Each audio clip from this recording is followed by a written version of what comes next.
debate sobre o pacote de infraestrutura bipartidário de US$ 1 trilhão está em andamento. O Senado votou pela sua aprovação ontem à noite. Isso depois que o presidente Biden e o grupo bipartidário de senadores concordaram com partes importantes do pacote. Os republicanos em todo o país estão lutando contra uma nova onda de mandatos e bloqueios contra o vírus. O conflito desencadeou uma guerra verbal entre a presidente da Câmara, Nancy Pelosi, e o líder da minoria, Kevin McCarthy. E em meio aos mandatos de vacinas, as Big Techs estão exigindo que seus funcionários sejam vacinados. Novos detalhes surgem sobre um ataque de ransomware vinculado a um sindicato criminoso com base na Rússia, que afetou cerca de 200 comunidades do Texas há 2 anos. Confira todos esses assuntos hoje no Diante dos Fatos.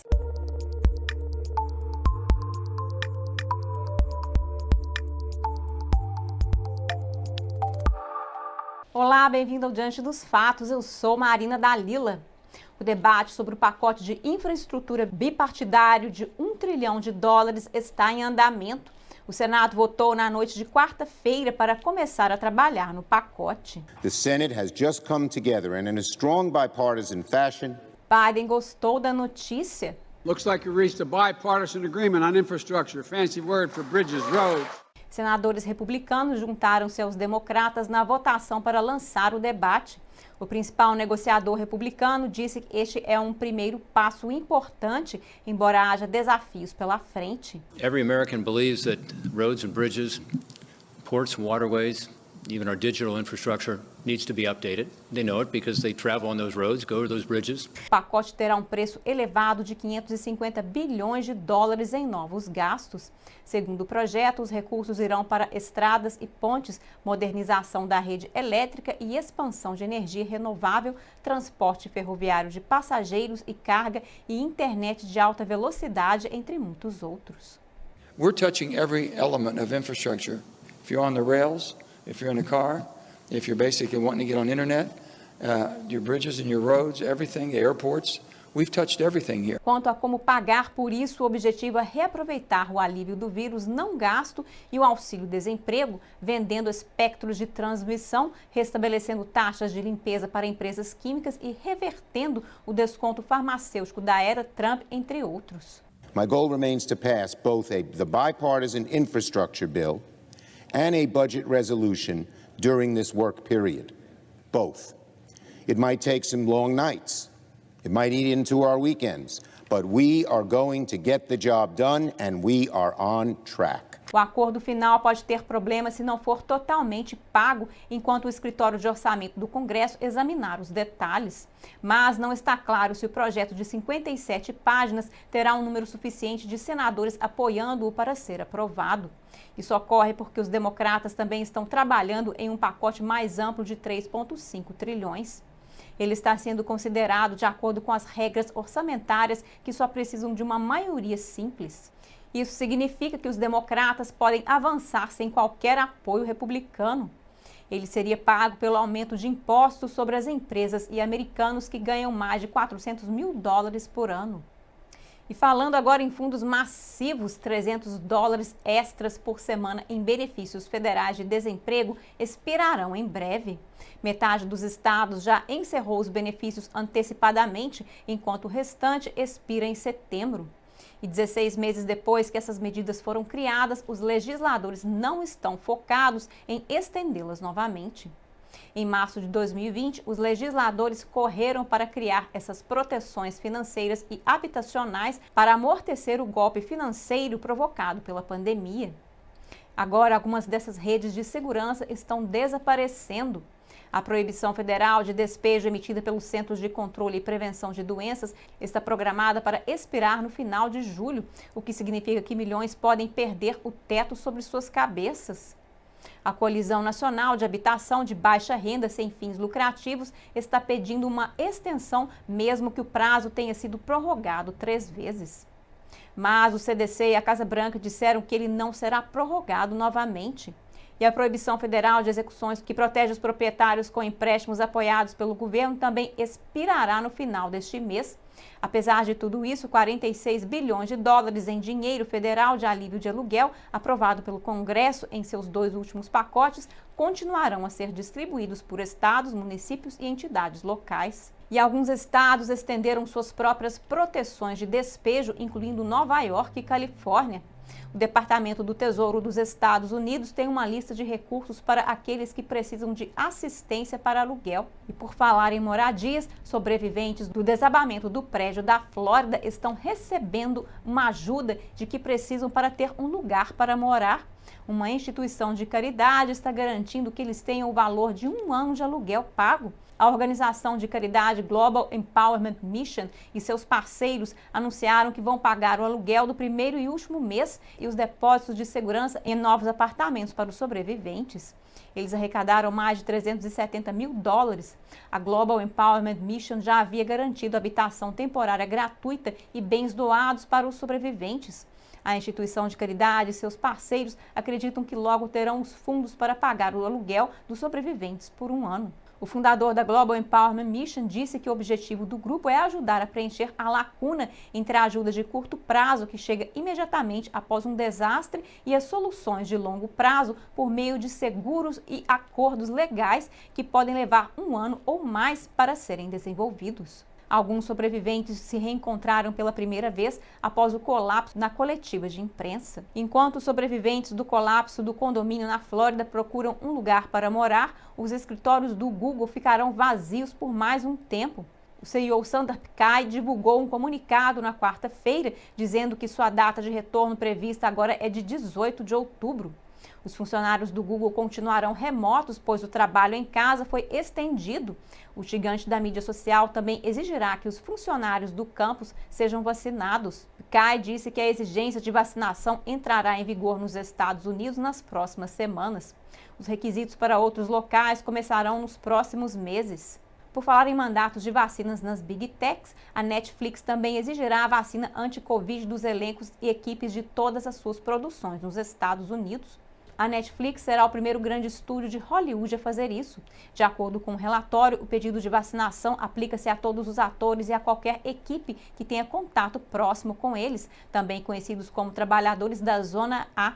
As exceções ao requisito podem incluir idade, razões médicas e religiosas, mas são provavelmente raras, informou o meio de comunicação, conforme informou o Epoch Times. A diretriz surge após um aumento nos casos em todo o país da variante altamente contagiosa Delta da Covid-19 e enquanto os Centros de Controle e Prevenção de Doenças atualizaram suas orientações sobre o uso de máscaras. O CDC agora recomenda que as pessoas totalmente vacinadas usem máscaras dentro de algumas áreas. A diretora do CDC, a doutora Rochelle Walensky, disse aos repórteres na terça-feira que em raras ocasiões algumas pessoas vacinadas infectadas com a variante Delta, após serem vacinadas, podem transmitir o vírus a outras pessoas. Pessoas totalmente vacinadas que contraem a variante Delta podem ter a mesma carga viral que as pessoas não vacinadas, disse Walensky, observando que a variante pode ser transmitida por pessoas vacinadas. A variante Delta atualmente é responsável por mais de 80% dos novos casos nos Estados Unidos. E o Facebook também exigirá que os trabalhadores norte-americanos que voltem aos seus escritórios sejam vacinados. A empresa disse na quarta-feira que, à medida que nossos escritórios forem reabertos, exigiremos que qualquer pessoa que venha trabalhar em qualquer um de nossos campi nos Estados Unidos seja vacinada, disse a vice-presidente Lori Guller em um comunicado, de acordo com a CNBC. O Facebook criará processos para aqueles que não podem ser vacinados por motivos médicos ou outros. A empresa continuará a avaliar sua abordagem fora dos Estados Unidos, acrescentou Guller. O Facebook havia dito aos funcionários em tempo integral que a maioria deles poderia continuar trabalhando em casa após a pandemia, se seu trabalho pudesse ser feito remotamente. O presidente Joe Biden, por sua vez, disse que a Casa Branca está considerando impor a vacina Covid-19 a todos os funcionários federais. Agora, com relação aos mandatos de vacinas e máscaras, os republicanos de todo o país estão recuando. Uma guerra verbal entre legisladores democratas e republicanos se iniciou na quarta-feira. Isso depois que o médico assistente do Capitólio, Brian Moynihan, emitiu um mandato de máscara para a Câmara dos Representantes na terça-feira, incluindo para pessoas que já foram vacinadas. A presidente da Câmara, Nancy Pelosi, chamou o líder da minoria republicana, Kevin McCarthy, de idiota após ter tuitado críticas à nova regra. McCarthy respondeu: This is no different than her telling people they couldn't go out, but she's getting her hair done. Just today I watched her in a private meeting not wearing a mask. So, do as you say, but not as she does. Pelosi acusou os republicanos de irem contra a ciência em relação às vacinas e ao uso de máscaras. Science is the answer, whether it's the climate crisis, whether it's a health crisis, whether it's our preeminence in the world in technology, science, science, science, science. O CDC emitiu uma nova orientação na terça-feira, dizendo que os americanos devem usar máscaras em ambientes fechados, em áreas onde há altas taxas de transmissão do vírus. McCarthy disse que as novas regras de máscaras para a Câmara não correspondem às orientações do CDC e não se tratam de ciência. We are vaccinated, we're not a hot spot, but they're forcing you to wear a mask. Not in the Senate, but in the House. This is just about more control. This is just the beginning of a set. Because school's going to start coming back, they're going to shut school down again. This is about control. Os governadores republicanos também estão resistindo aos mandatos do governo federal. Ao discursar no American Legislative Exchange Council, o governador da Flórida, Ron DeSantis, disse que os governos não deveriam tirar a liberdade dos americanos de tomarem decisões por si próprios. And I think it's very important that we say unequivocally no to lockdowns, no to school closures, no to restrictions, and no mandates. DeSantis disse que os burocratas estão tentando decidir como os americanos devem viver. Consigned to live in a Faucian dystopia in which we're governed by the whims of bureaucratic authorities who care little for our freedom, little for our aspirations, and little for our happiness. No more. Pelosi disse que não deve haver uma discussão sobre as novas regras e os membros do Congresso devem apenas seguir a orientação do médico do Capitólio. O CDC disse que os estudos que apoiam sua nova orientação de máscaras ainda não estão disponíveis. E agora, ainda sobre as vacinações, a Pfizer acaba de anunciar que as vendas de vacinas estão superando as estimativas. A farmacêutica projetou que as vendas de vacinas atingiriam 33,5 bilhões este ano, acima das expectativas anteriores. Esses números empurrariam a Pfizer para a liderança como sendo a vacina mais vendida de todos os tempos. Então, por que a empresa está indo tão bem? Em parte porque a Pfizer está cobrando mais por sua dose. Os Estados Unidos acabaram de pedir mais 200 milhões de doses da Pfizer. Cada dose custará $24. Para os pedidos anteriores, o custo por injeção foi de $19,50. Isso eleva o número total de doses que os Estados Unidos compraram a 1 bilhão. E por falar em grandes quantias de dinheiro, vamos voltar para a grande quantidade de ataques de ransomware que tem causado estragos na América recentemente.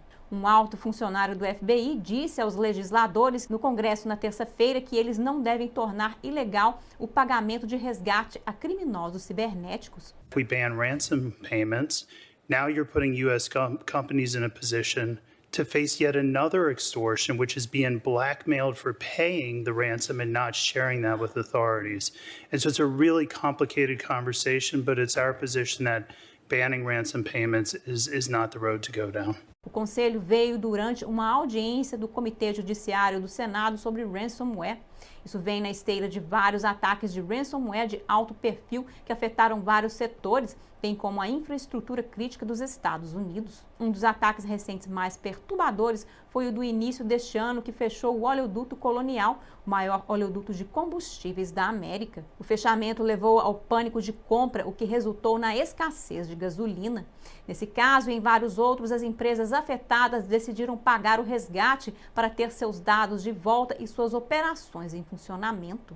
E novos detalhes sobre um ataque de ransomware vinculado a um sindicato criminoso com sede na Rússia, que afetou cerca de 200 comunidades do Texas há 2 anos, estão surgindo.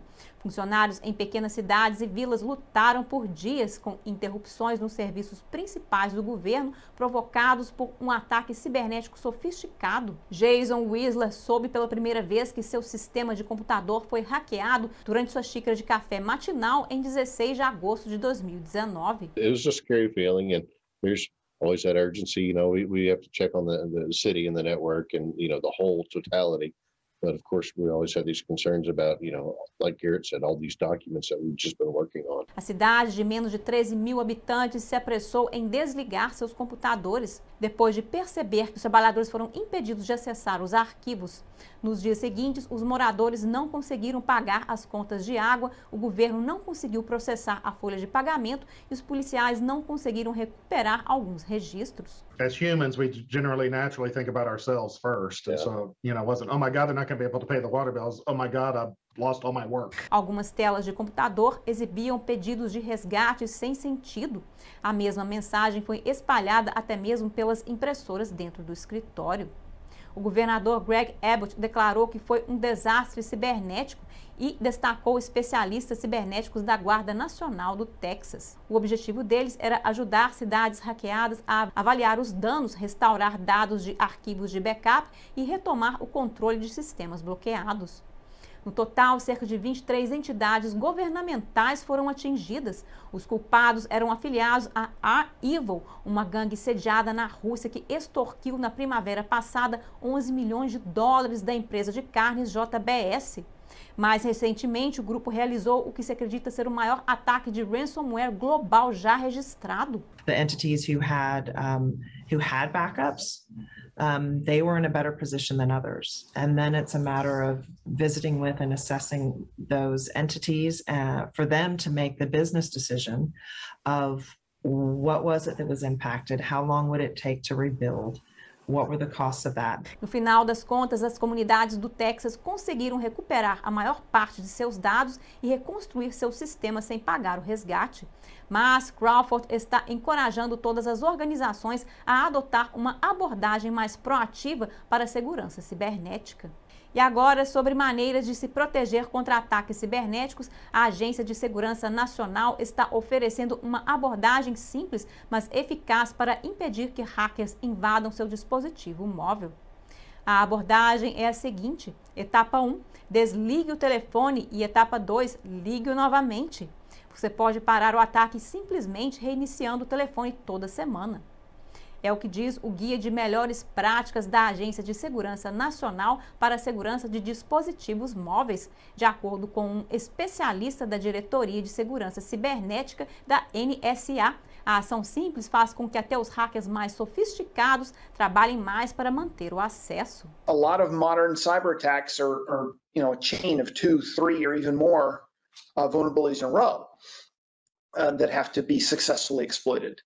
And if you can reset the adversary back to the beginning of that chain and force them to go through the whole thing again, that's also an aspect of incurring cost on them. Sempre ao alcance das mãos e raramente desligados, os telefones celulares se tornaram os principais alvos dos hackers. Eles podem roubar dados pessoais, ligar secretamente câmeras e microfones e até rastrear a localização do usuário. Normalmente, assim que o hacker obtém acesso ao sistema, ele procura uma maneira de permanecer instalando softwares maliciosos no sistema de arquivos raiz do dispositivo. Mas isso está ficando cada vez mais difícil à medida que fabricantes de telefones como a Apple e o Google adicionam recursos de segurança fortes para bloquear os malwares dos principais sistemas operacionais. Just be careful which apps you install. Right? Install the ones you need. When you're done with one, you're not going to use it anymore. Uninstall it, because by doing that, you keep your attack surface more bounded. O guia da NSA também reconhece que a reinicialização funciona apenas algumas vezes e oferece uma solução ainda mais simples: não carregue o telefone com você. Por hoje é só no Diante dos Fatos. Obrigado por assistir e até a próxima.